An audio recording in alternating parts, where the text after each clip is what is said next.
السلام عليكم ورحمة الله وبركاته. الحمد لله رب العالمين والصلاة على سيد المرسلين.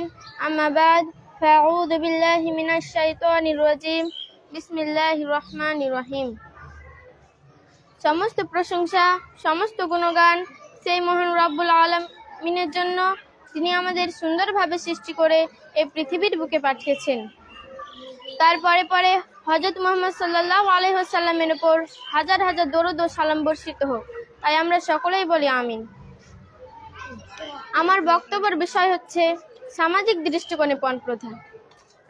ওয়াইযা বুশিরা আহদুহুম বিল উনসা যাল্লা, যখন তাদের কাউকে কন্যা সন্তান দেওয়া হয় তখন খনন করার সময় যখন পিতার পায়ে ধুলোবালি লেগে যাচ্ছে, তখন সে নিষ্পাপ শিশু কন্যাটি তার পিতার পায়ে ধুলোবালি হাত দিয়ে ঝেড়ে দিচ্ছে। গর্ত খনন কার্য শেষ করার পর সে নিষ্পাপ শিশু কন্যাটিকে গর্তে নিক্ষেপ করে দিল।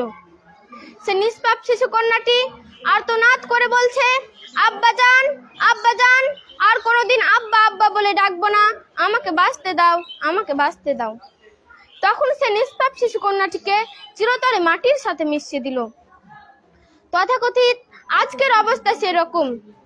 আলট্রাসোনোগ্রাফি কম্পিউটার যখন বলে দিচ্ছে মাতৃগর্ভে কন্যা সন্তান, তখন সে নিষ্পাপ শিশু কন্যাকে আধুনিক উপায়ে ডিসচার্জ করা হচ্ছে। পত্রিকায় প্রকাশ, ভ্রূণ হত্যা ৮,০০০-এর মধ্যে ৭,৯৯৯টি কন্যা সন্তান এবং একটি মাত্র পুত্র সন্তান। এছাড়াও ১৯৮৪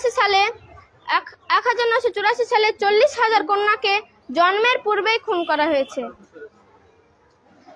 এই ভ্রূণ হত্যার একমাত্র কারণ হলো অভিশপ্ত পণ প্রথা।